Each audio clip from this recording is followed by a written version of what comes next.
একটা কথা আছে না, শক্তের ভক্ত নরমের জম। এটা তো বাস্তব কথা, কিন্তু বর্তমান প্রেক্ষাপটে কথাটা একদম খাপের খাপ হয়ে গেল নাসিরুদ্দিন পাটোয়ারি সম্পর্কে।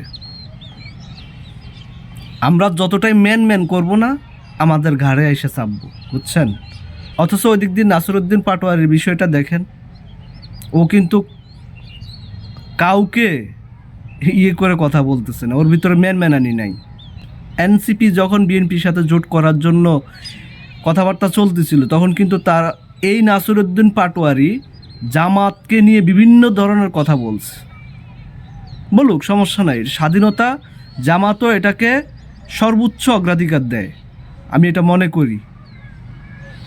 এবং আমারও এটা পছন্দ যে সমালোচনা করুক, কোনো আপত্তি নেই, আপোষ নাই, সমালোচনা করতে হবে। এখন জামাতের সাথে জোটে আছে এনসিপি। নাসিরুদ্দিন পাটোয়ারি যেভাবে মির্জা আব্বাস বিএনপি নিয়ে যেভাবে কথা বলতেছে, আই অ্যাপ্রিসিয়েট ব্রো, খুব ভালো লাগছে। এবং ওর এই জোর গলার জন্য, ওর এই বড় গলার জন্য ওর নামে যে মামলা হয়েছে, মামলা তুলে নিতে বাধ্য হয়েছে, এবং যে মামলা করছে তাকে শোকজ করা হয়েছে।